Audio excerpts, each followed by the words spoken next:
नमस्कार, म मनोहरी थापा। नेपालमा 2072 सालमा गएको विनाशकारी भूकम्पपछि स्थापना भएको राष्ट्रिय पुनर्निर्माण प्राधिकरणको संरचनाको समय अवधि 5 वर्ष पुरा भएको छ।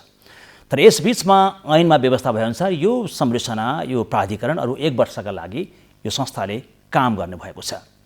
त्यो एउटा नेपालको सन्दर्भमा अत्यन्त फरक र एउटा ठुलो अनुभव सँगाल्न सफल यो प्राधिकरणले यसबीचमा के कस्ता कामहरू गर्न सकेको छ र यसका बीचमा के कस्ता चुनौतीहरू रहे र भोलिका दिनमा यो प्राधिकरण कुन रूपमा सम्पन्न हुँदैछ, सकिँदैछ, यसैको सेरोफेरोमा रहेर आज हामी कुराकानी गर्दैछौँ। यसका लागि राष्ट्रिय पुनर्निर्माण प्राधिकरणका सिइओ प्रमुख कार्यकारी अधिकृत सुशील गेवाली हामीसँग हुनुहुन्छ।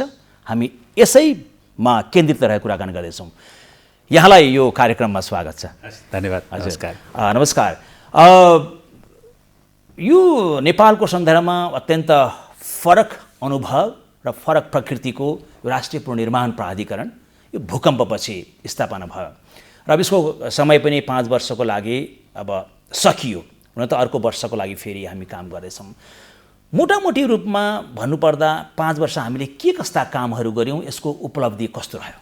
मनोहरीजी, यसमा चाहिँ सबभन्दा पहिला चाहिँ म के राख्न चाहन्छु भन्दाखेरि हाम्रो 5 वर्षको टोटल कामको कुरा गर्दाखेरि 72 साल वैशाख 12 र 29 को भूकम्प र त्यस पछाडिको पराकम्पहरूको कारणले गर्दाखेरि जति पनि क्षति भयो, हाम्रो भौतिक आर्थिक लगायतका चाहिँ क्षति भयो, मानवीय खालको क्षति भयो, त्यसबाट मुलुकलाई बाहिर निकाल्ने, त्यसको त्यो अवस्थाबाट बाहिर निकाल्ने र यसलाई चाहिँ पुनर्निर्माण र पुनर्स्थापनाको चाहिँ क्षेत्रमा काम अगाडि बढाउने अर्थात् डिस्ट्रक्सनबाट चाहिँ हामी अवसरको अपर्च्युनिटीको रूपमा चाहिँ यसलाई चाहिँ युटिलाइज गरेर जाने जुन विपद आयो त्यसपछि भोलिका दिनमा यो नआउने स्थिति सृजना गर्नका लागि समेत पनि त्यसले आधार तयार गर्ने यसको लक्ष्यका साथ यो स्थापना भएको चाहिँ संस्था हो। र त्यो अन्तर्गत चाहिँ हामीले चाहिँ ठुलो सङ्ख्यामा चाहिँ हामीलाई चाहिँ निजी आवासको वा व्यक्तिगत घरहरू जुन ढलेको थियो त्यो बनाउनु पर्ने थियो। हाम्रो करिब 8 लाख घरहरू बनाउनु पर्ने कार्य जिम्मेवारी थियो प्राधिकरणलाई। हाम्रो चाहिँ 7553 वटा चाहिँ विद्यालयहरूको पुनर्निर्माणको काम चाहिँ सम्पन्न गर्नुपर्ने थियो। यसको जिम्मेवारीको हिसाबले 1197 वटा स्वास्थ्य संस्थाहरूलाई चाहिँ सम्पन्न गर्नुपर्ने थियो। 415 वटा चाहिँ हाम्रा चाहिँ सरकारी भवनहरू, 216 वटा चाहिँ सुरक्षा निकायका भवनहरू यावत यो चाहिँ ठुलो सङ्ख्यामा खानेपानी आयोजना लगायतका अरू सडक पूर्वाधारहरूको कामहरू गर्नुपर्ने थियो। हामीले यो बिचमा चाहिँ प्राधिकरणले कति उपलब्धि हासिल गर्न सक्यो, काम गर्न सक्यो कि सकेन भनेर भन्ने विषय यो पूर्वाधारहरू जुन गर्नुपर्ने थियो, निर्माण गर्नुपर्ने थियो, त्यसको आलोकमा रहेर कति सम्पन्न गर्न सकौँ भनेर चाहिँ हेर्न उपयुक्त हुन्छ जस्तो लाग्छ। त्यसो हिसाबले हेर्दाखेरि हामीले आजको दिनमा आइपुग्दाखेरि चाहिँ 8 लाख घरहरूमध्ये 7,96,000 चाहिँ घरहरूमध्ये 91% घरहरू हामी सम्पन्न भएको अवस्था वा चाहिँ सम्पन्न हुने चरणमा पुगिसकेको अवस्था छ। एउटा उपलब्धिको अवस्थामा त्यो ठुलो स्केलको काम यसको पछाडि चाहिँ हामीले चाहिँ अगाडि बढायौँ। एक चाहिँ हामीले चाहिँ 7553 वटा चाहिँ विद्यालयहरूको पुनर्निर्माणको काम गर्नु पर्दाखेरि अहिले 80% विद्यालयहरूको कामको सम्पन्नै गरिसकेको अवस्था छ र अरू 20% बराबरको काम चाहिँ हाम्रो अनगोइङ छ। 6000 भन्दा बढी विद्यालयहरूको पुनर्निर्माणको काम चाहिँ सम्पन्न भएको छ। 1197 वटा स्वास्थ्य चौकीहरूमध्ये अहिले चाहिँ आइपुग्दाखेरि हामी 58% बराबरको स्वास्थ्य चौकीको कामहरू हामीले सम्पन्न गरिसकेको अवस्था छ र चाहिँ अरू चाहिँ स्वास्थ्य चौकीहरू यही आर्थिक वर्षमा सम्पन्न गर्ने गरेर चाहिँ हामी कामहरू अगाडि बढिरहेका छौँ। हाम्रो ठुलो मात्रामा पुरातात्विक सम्पदाहरू थिए।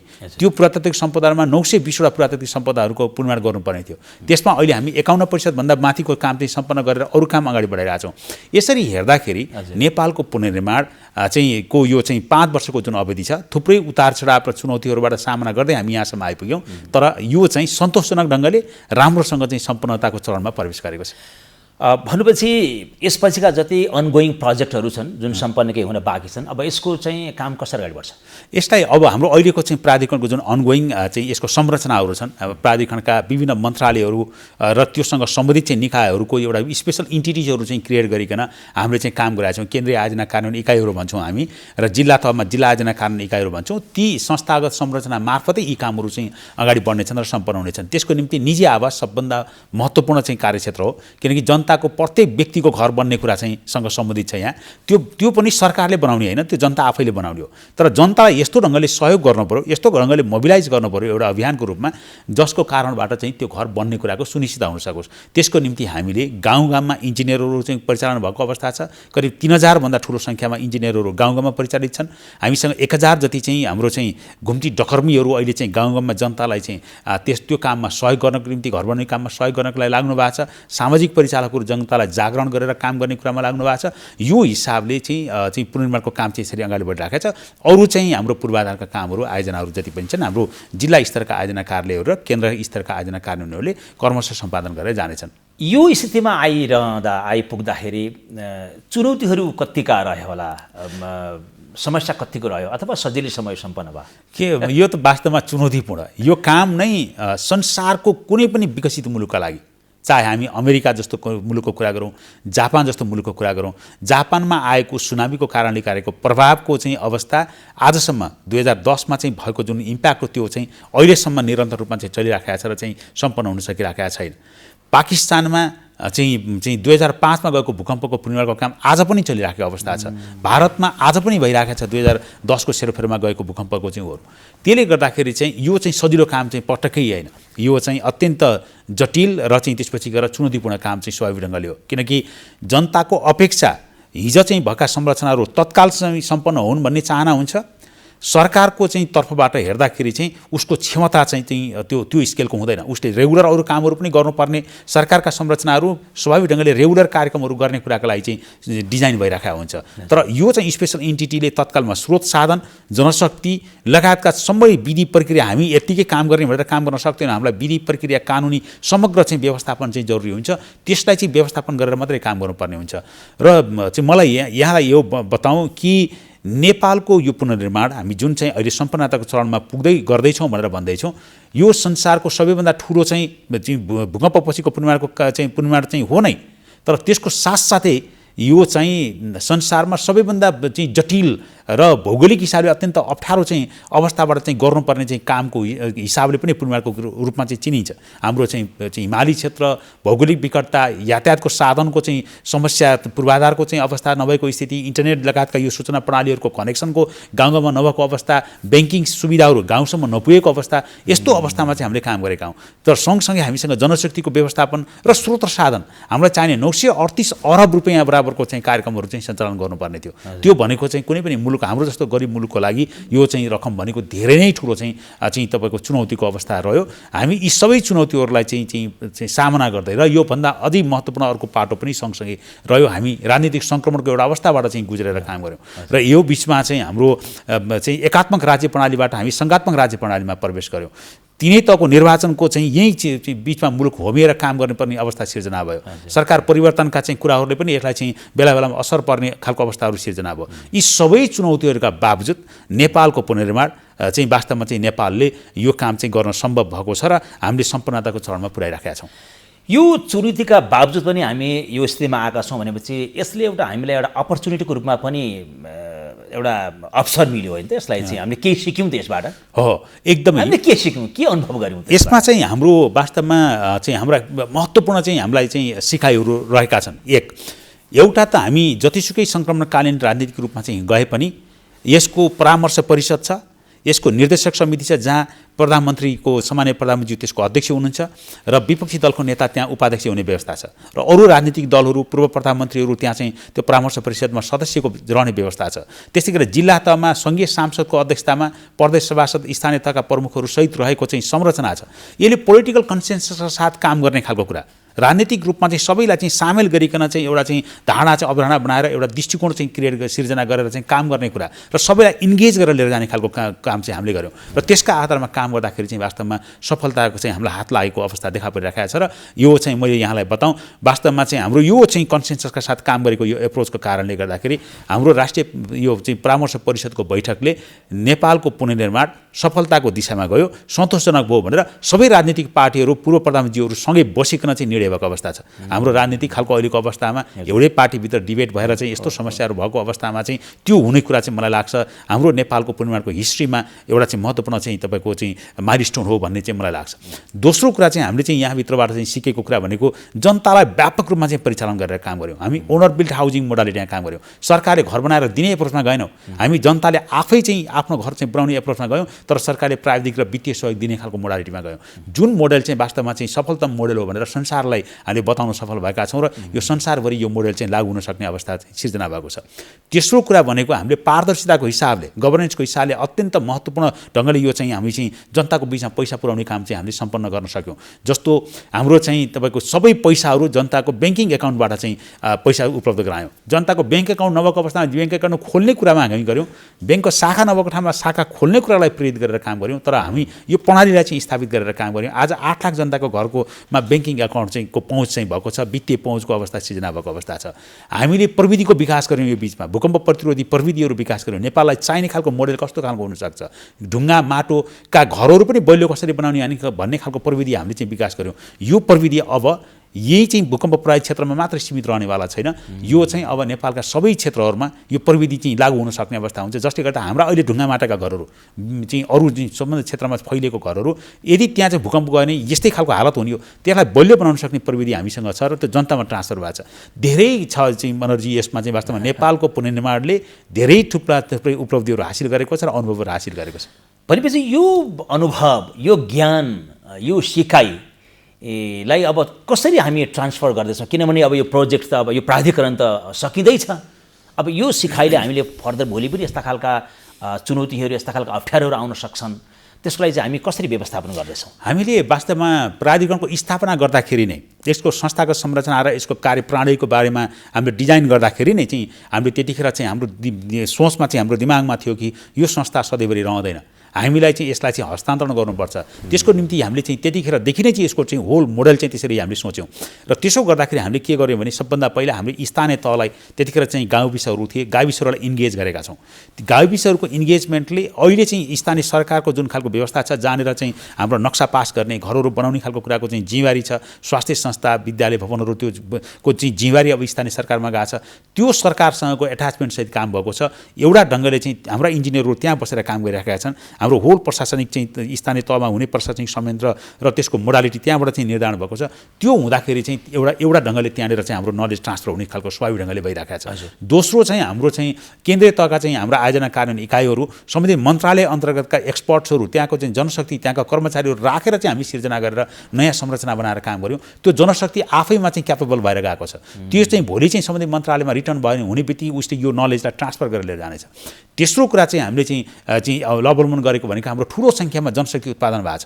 1 लाख जना जति चाहिँ हाम्रो चाहिँ निर्माण कर्मीहरू उत्पादन भएका छन्। चाहिँ करिब 6000 भन्दा बढी सङ्ख्यामा हाम्रो प्राविधिक जनशक्तिहरू उत्पादन भएका छन्, काम गरेका छन्। यो नलेज चाहिँ नेपालको एउटा क्यापिटल हो। अब ह्युमन क्यापिटल चाहिँ डेभलप भएको छ, यसले भोलि सस्टेन गरेर लिएर जान्छ। र अर्को महत्त्वपूर्ण चाहिँ पक्ष भनेको हामी कहाँ अहिले चाहिँ यो विपद पछाडिको यो चाहिँ प्राधिकरणको पुनर्निर्माण प्राधिकरणको अनुभवको साथमा राष्ट्रिय विपद जोखिम न्यूनीकरण तथा व्यवस्थापन प्राधिकरणको स्थापना भएको छ। हामी संयुक्त रूपमा सहकार्यमा काम गरिरहेका छौँ र चाहिँ हाम्रो यो चाहिँ विपद पछाडि यो भूकम्प पछाडिको पुनर्निर्माण मात्रै होइन, विपदका सबै साइकलहरू, त्यसले चाहिँ पूर्व तयारी, रेस्पोन्स, पुनर्निर्माण, पुनर्स्थापना लगायतका सबै कामहरू चाहिँ गर्ने गरिकन, बाढी, पहिरो, आगलागी यी सबै कामहरूको साथमा भूकम्पसहितको कामलाई गर्ने गरिकन त्यो संस्था स्थापना भएको छ र हामी त्यसको सहकार्यका साथ काम अगाडि बढाइसकेका छौँ र यो नलेज अब हामी त्यो संस्थामा ह्यान्डओभर गर्ने प्रक्रियामा गइरहेछौँ। यो कुरा भनिरहँदा जस्तो अहिले ऐतिहासिक र राष्ट्रिय महत्त्व बोकेका केही चाहिँ उल्लेख्य प्रोजेक्टहरू छन्, जस्तो रानी पोखरी काठमाडौँ महानगरपालिकाले बनाउने भन्ने भएको थियो, पछि यहाँहरूले नै प्राधिकरणले त्यो सम्पन्न गर्यो, राष्ट्रपतिज्यूबाट पनि यो समुद्घाटन भइसक्यो। यस्तै गरी अहिले जुन धरहराको कुरा छ, 20 तलासम्म यहाँले बनाइसक्नु भएको छ, तर केही बाँकी पनि छ। सिंहदरबार जुन प्रधानमन्त्री कार्यालय बस्ने सिंहदरबारको भवन छ, त्यो पनि अहिले अनगोइङ प्रोसेसमै छ। भने चाहिँ अब यो प्रोजेक्टहरूको बारेमा चाहिँ के हुन्छ त? अब हाम्रो जस्तो यो चाहिँ स्थिति के छ? प्राधिकरणको जुन टाइम एक्सटेन्सन भइरहेको छ, यहाँले पनि सुरुमा एउटा बताउनु भएको छ कि यो आर्थिक वर्षसम्म असार मसान्तसम्म पुनर्निर्माण प्राधिकरणले अनगोइङ खालका जति पनि प्रोजेक्टहरू छन् त्यसलाई चाहिँ अगाडि बढाइरहेको छ, कार्यान्वयन गरेर अगाडि बढ्छ। बाँकी अर्को साउन पछाडिको पुस 10 गतेसम्मको अर्को वर्षको जुन समय अवधि छ त्यसमा यसले आफूले चाहिँ सिकेका यी नलेजहरूलाई ट्रान्सफर गर्ने, इन्टरनेसनल कन्फरेन्सहरू गरेर चाहिँ त्यसलाई चाहिँ नलेज ट्रान्सफर गर्ने अनि चाहिँ लेखा परीक्षण गर्ने लगायतका कामहरू गर्छ। यो अवधिभित्रमा हामीले रानीपोखरीको काम त हाम्रो सम्पन्न भइसकेको छ, धराको 20 तला काम भइसकेको छ। अब हामी चाहिँ कामको अब सम्पन्न हुने अवस्थामा पुगेको छ। हामी चाहिँ माथि त्यसको 23 तला बराबरको कामहरू चाहिँ हामी 2-3 तला बराबरको काम चाहिँ छिट्टै सम्पन्न गर्छौँ। यो महिनाभित्रमा हामी चाहिँ सम्पन्न गर्ने एउटा लक्ष्यका साथ काम अगाडि बढाइराखेका छौँ चाहिँ आगामी महिना माघ महिनासम्ममा। त्यस्तै गरेर माघ महिनाभित्रैमा हामी सिंहदरबारमा प्रधानमन्त्री कार्यालयलाई चाहिँ स्थानान्तरण गर्ने योजनाका साथ काम अगाडि बढाइराखेका छौँ। त्यसले चाहिँ अहिले चाहिँ हाम्रो ऐतिहासिकता बाहिरी मौलिकतालाई चाहिँ कायम राख्दै भित्र चाहिँ चाहिने मोडर्न फेसिलिटिजहरू जस्तो चाहिन्छ त्यो उपलब्ध गराउने गरिकन चाहिँ हामीले त्यसको चाहिँ संरचना बनाइराखेका छौँ। पश्चिमतर्फको मोहडाको जुन भाग छ त्यो चाहिँ पुरानो ऐतिहासिक त्यसलाई चाहिँ रेट्रोफिटिङ गर्ने काम भइरहेको छ। त्यो असारसम्ममा हामीले सम्पन्न गर्ने लक्ष्यका काम गरिराखेका छौँ। र यी संरचना लगायत हाम्रो बबर महल, केशर महल चाहिँ बाल मन्दिर लगायतका, हरिहर भवन लगायतका ठुल्ठुला संरचनाहरूको पुनर्निर्माणको कामहरू पनि अगाडि बढिरहेका छ। र यो सबै कामहरू हामी चाहिँ मूलभूत रूपमा यो आर्थिक वर्षमा सम्पन्न गर्नेछौँ। यदि यो आर्थिक वर्षमा सम्पन्न हुन नसकेका कामहरूलाई चाहिँ हामी અહીં भनेका तत्त सम्बन्धित मन्त्रालय र निकायहरूलाई ह्यान्डओभर गर्छौँ र ती निकायहरू मार्फत यी कामहरू अगाडि बढ्नेछन् र त्यसलाई सम्पन्नता हुनेछन्। र तर मूलभूत रूपमा यी सबै कामहरूलाई हामी यो आर्थिक वर्षमा चाहिँ हामी सम्पन्न गर्ने लक्ष्यका साथ काम अगाडि बढाइरहेका छौँ। यो कामका अतिरिक्त यहाँले यसको एउटा ऐतिहासिक र यो महत्त्वपूर्ण जुन यहाँले जिम्मेवारी पाउनुभयो र काम पनि अब त्यही किसिमले अगाडि बढिरहेको छ, अन्तिम चरण पुगेको छ, यसको डकुमेन्टेसनको पार्ट हो, अभिलेखको कुराहरू पनि त होला नि? हो, हाम्रो यो जति पनि अनुभवहरू अघि हामीले कुराकानी गऱ्यौँ थुप्रै खालका अनुभवहरू छन्। त्यसको डकुमेन्टेसनको प्रक्रिया पनि हामीले अगाडि बढाएका छौँ। हामीले चाहिँ भनौँ एउटा चाहिँ व्यापक नेपालमा सम्भवतः यतिको लार्ज स्केलको डकुमेन्टेसन पहिलोपटक हामी गर्दैछौँ। र त्यसमा म 4वटा रुटबाट चाहिँ हामीले चाहिँ यसको डकुमेन्टेसन काम गर्दैछौँ। पहिलो रुट भनेको हामीले चाहिँ साइन्टिफिक रुट रिसर्चको मोडालिटीबाट, त्यसमा अहिलेसम्म हाम्रो 100वटा चाहिँ डिफ्रेन्ट रिसर्च पेपरहरू चाहिँ हाम्रो तयारी भएको अवस्थामा अहिले 58वटा पेपर चाहिँ हाम्रो चाहिँ इन्टरनेसनल लेभलको एडिटोरियल बोर्डले चाहिँ त्यसलाई चाहिँ फाइनलाइज गरेर प्रकाशन गर्ने चरणमा पुगिरहेको छ। त्यसमध्ये करिब 25वटा चाहिँ जर्नल चाहिँ इन्टरनेसनल रिसर्च पेपरहरू इन्टरनेसनल जर्नलमा, जापानमा बेस भएको चाहिँ इन्टरनेसनल जर्नलमा प्रकाशन हुँदैछ। त्यो लेभलको नलेज क्रिएट हुँदैछ नेपालमा। त्यो नलेज संसारभरिलाई बाँड्ने गरिकन हामीले तयारी गर्दैछौँ। दोस्रो चाहिँ प्राधिकरण र नेपाल सरकारको आफ्नै चाहिँ तपाईँको चाहिँ अनुभव के रह्यो, त्यो त रिसर्च भनेको त विशेषज्ञहरूले गर्ने कुरा हो। हामी त्यो चाहिँ अनुभव सङ्कलन गर्ने कुरा डकुमेन्टेसनको काम गरिरहेका छौँ। त्यो कम्पेन्डियम डकुमेन्ट तयारी गर्दैछौँ। अर्को चाहिँ एरिया भनेको हाम्रो चाहिँ इन्स्टिट्युसनल प्रोफाइल। हाम्रा जति पनि सङ्घ संस्थाहरू, दात्री निकायहरूले काम गरे, 241वटा अन्तर्राष्ट्रिय गैर सरकारी संस्था र राष्ट्रिय गैर सरकारी संस्थाहरूले यो बिचमा चाहिँ योगदान गरेका छन्।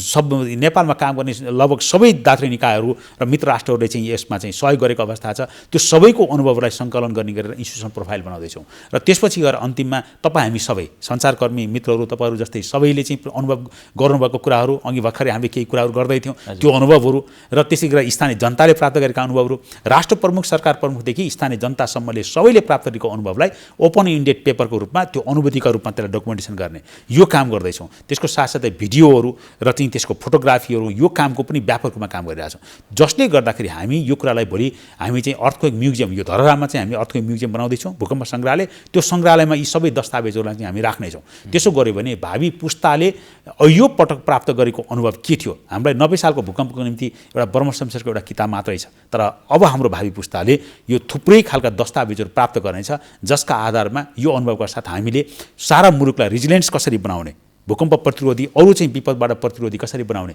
त्यो कुरा पनि गर्न सक्नेछौँ भने हाम्रो भावी पुस्ताले यसलाई भोलि यस्ता विपद आयो भने कसरी चाहिँ यसलाई अपरेसन, इमर्जेन्सी अपरेसन गर्ने, उद्धार, राहत, पुनर्निर्माण, पुनर्स्थापना कसरी गर्ने, त्यो पनि सिक्नेछ र हामीले मात्रै नभइकन संसारले सिक्ने खालको अवस्था बन्नेछ भने हामीले विश्वास लिएका छौँ। यो ऐतिहासिक नेपालको सन्दर्भमा यो कार्य, यो प्राधिकरणको काम सम्पन्न हुँदै गर्दा यहाँले अघि उल्लेख गर्नुभयो 938 अरब जुन पैसा हामीले खर्च गऱ्यौँ, खर्च गर्दैछौँ, यसको लागि चाहिँ अन्तर्राष्ट्रिय समुदायको त ठुलो हिस्सा यसमा भएको छ, लगानी भएको छ भनेपछि यो काम गरिँदा अन्तर्राष्ट्रिय समुदायको एउटा इम्प्रेसन, उनीहरूको यसप्रतिको हेराइ कस्तो यहाँले पाउनु भएको छ? यसमा वास्तवमा साह्रै चाहिँ राम्रोसँग चाहिँ अन्तर्राष्ट्रिय समुदायले नेपालको पुनर्निर्माणलाई साथ सहयोग पनि गरेको छ र चाहिँ प्रशंसा गरेको छ, जुन हाम्रो निम्ति गौरवको विषय हो। 938 अरब बराबरको समग्र रकम जुन आवश्यक पर्ने हाम्रो पञ्चवर्षीय विपद पछाडिको जुन योजना तर्जुमा गऱ्यौँ त्यसले चाहिँ आकलन गरेको थियो। त्यो हाम्रो नवनिर्माणको कामहरू यहाँलाई चाहिँ थाहा छ, वास्तवमा हामी पुनर्निर्माण मात्रै नभइकन नवनिर्माणको दिशामा जानुपर्छ भनेर हाम्रा समग्र योजनाहरू त्यसरी पनि तर्जुमा गऱ्यौँ। त्यो गरेका चाहिँ समग्र कामको निम्ति हाम्रो चाहिँ निजी क्षेत्र अनि चाहिँ त्यसपछि गैर सरकारी चाहिँ क्षेत्र र सरकारी क्षेत्र सबै गरेर चाहिँ हामीलाई त्यो चाहिने थियो। हामीले पछि चाहिँ के क्यालकुलेसन गऱ्यौँ भने जुन स्रोतको सीमितताको अवस्था, हाम्रो अन्तर्राष्ट्रिय समुदायले दिने रकम चाहिँ म यहाँनिर यो बताउन जरुरी ठान्छु कि 410 अरब रुपियाँ चाहिँ हाम्रो अन्तर्राष्ट्रिय सम्मेलनमा प्रतिबद्धता भएको थियो अन्तर्राष्ट्रिय समुदायबाट। त्यसमध्येमा 67 अरब रकम चाहिँ हाम्रो राहत उद्धारमा खर्च भयो र चाहिँ त्यस पछाडि गएर त्यो रकम पनि त्यसैमा चाहिँ गाँसिएको थियो। त्यसपछि चाहिँ भारतीय एक्जिम ब्याङ्कतर्फको 49 अरब रकम चाहिँ सरकारका अरू चाहिँ कार्यक्षेत्र जहाँनिर चाहिँ त्यो एक्जिम ब्याङ्कको रकम चाहिँ सदुपयोग गर्न सकिन्छ त्यो क्षेत्रमा ट्रान्सफर हुँदाखेरि 294 अरब बराबरको रकम चाहिँ जुन हामीलाई चाहिँ प्राप्त हुनुपर्ने रकम हो कमिटमेन्ट भएको पुनर्निर्माणमा, त्यसमध्येमा 238 अरबको चाहिँ सरकारको ट्रेजरीभित्रबाट काम हुने गरिकन हामीले एग्रिमेन्ट गरेर चाहिँ अगाडि बढायौँ अर्थ मन्त्रालयसँग एग्रिमेन्ट भएर। अरू करिब 90 अरबसम्मको रकम चाहिँ हाम्रो गैर सरकारी क्षेत्रबाट टर्की प्रोजेक्टका आधारमा त्यसलाई चाहिँ सञ्चालन हुने गरेर चाहिँ अगाडि बढेको अवस्था छ। यो सबै कुरालाई काउन्ट गर्दाखेरि नेपालले अन्तर्राष्ट्रिय समुदायले चाहिँ दिनुपर्ने रकमभित्रको 100% रकम, अझै त्योभन्दा माथि धेरै रकम चाहिँ प्राप्त गरेको अवस्था सिर्जना हुने हो, प्राप्त हुने अवस्था सिर्जना भएको स्थिति छ। केही रकम खर्च भइसक्यो, केही रकम खर्च हुने क्रममा गइरहेको छ। यो एउटा चाहिँ धेरै महत्त्वपूर्ण कुरा हो। यो भनेको संसारमा सम्भवतः ऐतिहासिक हिसाबले यस्ता खालका चाहिँ विपद पछाडिको कमिटमेन्ट भएको रकम प्राप्त हुने 100% प्राप्त हुने भनेको नेपाल सम्भवतः एकमात्र मुलुक हुनसक्छ जस्तो हामीलाई लाग्छ। अहिलेसम्म हामीले त्यस्तो हिसाबको रेकर्डहरू देखिरहेका छैनौँ, हुन पनि सक्छ, तर हामीले चाहिँ त्यो हाम्रो नलेजमा रहेसम्म। त्यसले गर्दाखेरि चाहिँ यो एउटा चाहिँ महत्त्वपूर्ण पक्ष छ। दोस्रो कुरा चाहिँ तर यसरी कुरा गर्दा गर्दै 938 अरबको कुरा गर्दाखेरि ठुलो हिस्सा 600 अरब जति रकम नेपाल सरकारले बेहोर्नुपर्ने अवस्था सिर्जना भयो। तर त्यसको निम्ति चाहिँ हामीले चाहिँ के छलफल गऱ्यौँ भन्दाखेरि कति काम हाम्रो निजी क्षेत्रबाट जान सक्छ, कति काम गैर सरकारी संस्थाबाट जान सक्छ, कति काम सरकारका 3 तहका चाहिँ संरचना भए त्यहाँबाट जान सक्छ रेगुलर कार्यक्रम अन्तर्गत। यी सबै कुरालाई छुट्याएर अनि 488 अरब बराबरको बजेट बराबरको रकम चाहिँ प्राधिकरण मार्फत सञ्चालन गर्ने गरिकन काम अगाडि बढेको छ र अहिलेसम्म हामी 339 अरब बराबरको कार्यक्रमहरू सम्पन्न गरिसकेका छौँ। अरू कामहरू अब अहिले यो आर्थिक वर्षभित्रमा सम्पन्न हुन्छन्। के रकम बराबरको काम चाहिँ बाँकी बच्यो भने चाहिँ हाम्रो सम्बन्धित निकायहरूले मन्त्रालयका चाहिँ अरू विशिष्ट मिनिस्ट्रीहरूले त्यो काम अगाडि बढाएर जानेछन्। यसरी हेर्दाखेरि अन्तर्राष्ट्रिय समुदायले नेपालको पुनर्निर्माणमा अत्यन्त महत्त्वपूर्ण योगदान पनि पुर्याएको छ, सहयोग पनि पुर्याएको छ र उसले मुक्त कण्ठले नेपालले गरेको यो कामलाई प्रशंसा पनि गरेको छ। चाहिँ अहिलेको अवस्थामा हेर्दाखेरि नेपालले वास्तवमा एउटा चाहिँ गौरवको विषय हो नेपालको लागि भन्ने मलाई लाग्छ। विश्वकै एउटा उदाहरणीय कामकै रूपमा नेपालमा यो खालको काम भयो नि, होइन? यहाँको अनुभवले एकदमै हामी विश्वमा सफलतम नमुनाको रूपमा काम गऱ्यौँ। हामी चाहे भारतसँगको तुलना गरौँ, चाहे पाकिस्तानसँगको कुरा गरौँ, इन्डोनेसियासँगको कुरा गरौँ, यो मुलुकहरूको तुलनामा पनि हाम्रो पुनर्निर्माणको पछिल्लो क्षणमा प्राप्त भएको उपलब्धि चाहिँ त्योभन्दा माथि चाहिँ बेटर भएर हाम्रो अगाडि बढाइसक्यौँ। र मैले अघि पनि बताएँ, हामी कुनै पनि मुलुकसँग यत्तिकै दान्ने कुरा चाहिँ यत्तिकै आइसोलेसनमा दान्ने कुरा उपयुक्त हुँदैन। हामीले हाम्रो चाहिँ विशिष्ट अवस्थाबाट हेर्ने हो भने अझै यो उपलब्धि चाहिँ अझै महत्त्वपूर्ण देखिन्छ। किनकि अहिले मैले बताएँ राजनीतिक सङ्क्रमणको यो अवस्था, भौगोलिक विकटताको यो जटिलता, त्यस्तै गरेर चाहिँ हाम्रो चाहिँ तपाईँको चाहिँ जनशक्ति र स्रोत साधनको यो अप्ठ्यारोपन, यो समग्रताको बिचबाट प्राप्त गरेको उपलब्धि हो। र यो उपलब्धि वास्तवमा यो कुनै पनि मुलुकहरूको उपलब्धि भन्दा नेपालले यस्तो जटिलताका बिचबाट पनि पुनर्निर्माणको र पुनर्स्थापना काम सम्भव छ, गर्न सकिन्छ भन्ने कुराको चाहिँ नमुना देखाउन सफल भएको छ। हामी कार्यक्रमको करिब अन्तिमतिर आइपुगेका छौँ। यो प्राधिकरण स्थापना हुँदा 2072 सालमा प्रमुख कार्यकारी अधिकृत यहाँ नै हुनुहुन्थ्यो। बिचमा फेरि परिवर्तन भएर पछि अहिले यो सम्पन्न हुँदै गर्दा फेरि तपाईँ आफ्नै नेतृत्वमा, हुन त यो टिममा अब ठुलो टिम छ यो काम सम्पन्न गर्नको लागि, एउटा राष्ट्र अन्तर्राष्ट्रिय समुदाय सबै लागेका छन्। त्यही पनि एउटा नेतृत्वदायी भूमिका जुन यहाँ रहनुभयो, छोटकरीमा कस्तो फिल र एउटा अनुभव र अनुभूति भएको छ? मलाई के लाग्छ भने हामीले यस्तो खालको विपद पछाडिको यस्तो काम चाहिँ सम्पन्न गर्न, यस्तो ह्युज स्केलको यो काम सम्पन्न गर्नको लागि सबभन्दा पहिला चाहिँ हामीले धैर्यता गुमाउनु हुँदैन।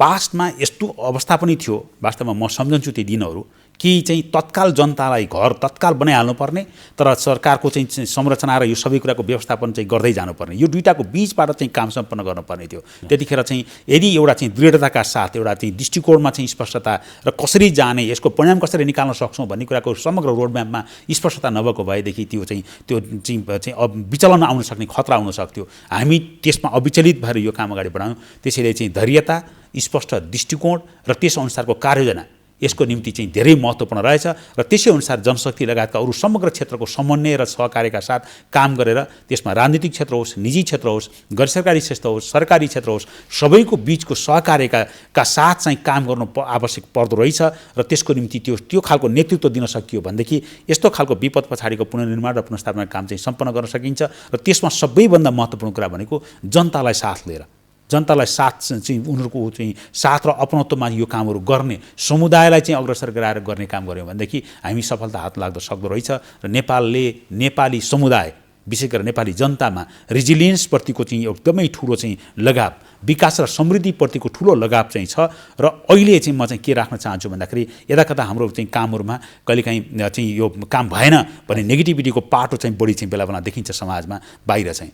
तर जुन लेभलमा चाहिँ हामीले चाहिँ यो काम चाहिँ सम्पन्न गर्न सक्यौँ, यो प्राधिकरणले मात्रै होइन, मैले यहाँ बसेर काम कुराकानी गर्दै गर्दाखेरि यो सारा मुलुक नेपालले चाहिँ प्राप्त गर्न सक्यो यो उपलब्धि। यसको चाहिँ आधारमा जगमा टेकेर विकास र समृद्धिको यात्रा तय गर्न सक्छौँ भन्ने खालको कन्फिडेन्स पनि चाहिँ अहिले सारा नेपालीको बिचमा चाहिँ जागृत भएको छ। मलाई लाग्छ यो नै सबैभन्दा ठुलो उपलब्धि हो भन्ने मलाई लाग्छ। धन्यवाद। यहाँलाई पनि धेरै धेरै धन्यवाद। दर्शकवृन्द, 2072 सालको विनाशकारी भूकम्पपछि स्थापना भएको राष्ट्रिय पुनर्निर्माण प्राधिकरणले 5 वर्षमा के महत्त्वपूर्ण कामहरू गरेका छ र यसका बीचमा के कस्ता चुनौतीहरू रहे र अरू 1 वर्षका लागि यो संरचनाले काम गर्नेछ र यसमा हामी कसरी जानेछौँ भन्ने बारेमा राष्ट्रिय पुनर्निर्माण प्राधिकरणका CEO सुशील ग्यावालीले आफ्ना अनुभवहरू र एउटा सिकाइका कुराहरू पनि प्रस्तुत गर्नुभयो। खुलस्त रूपमा उहाँले आफ्नो विचारहरू राख्नुभयो। हवस् त, आजले यो कार्यक्रम यहीँ पुर्याउँछ। म पनि यो कार्यक्रमबाट बिदा चाहन्छु। नमस्कार।